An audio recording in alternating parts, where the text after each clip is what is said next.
అందరికీ నమస్కారం అండి. ఈరోజు నేను పల్లీల చట్నీ చూపించాలనుకుంటున్నా. ఇందుకోసం నేను వేయించిన పల్లీలు 1 కప్పు తీసుకున్నా, కొద్దిగా చింతపండు, తర్వాత మనము ఒక 3 టేబుల్ స్పూన్ల పప్పులు తీసుకొని వేసుకున్నా మిక్సీ గిన్నెలకి. తర్వాత ఇవి ఆయిల్లో వేయించేసాను. పచ్చిమిర్చి అవి తీసుకున్నా, తర్వాత వెల్లుల్లి ఒక 3 వెల్లుల్లి రెబ్బలు, తర్వాత సాల్టు, 1/2 టేబుల్ స్పూన్ జీలకర్ర వేసి వాటర్ వేసి మెత్తగా గ్రైండ్ చేసుకుందామండి.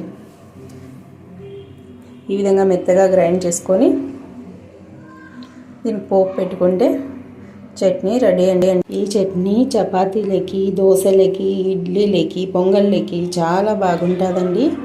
నచ్చితే మీరు కూడా ట్రై చేయండి. ప్లీజ్ సబ్స్క్రైబ్ చేయండి.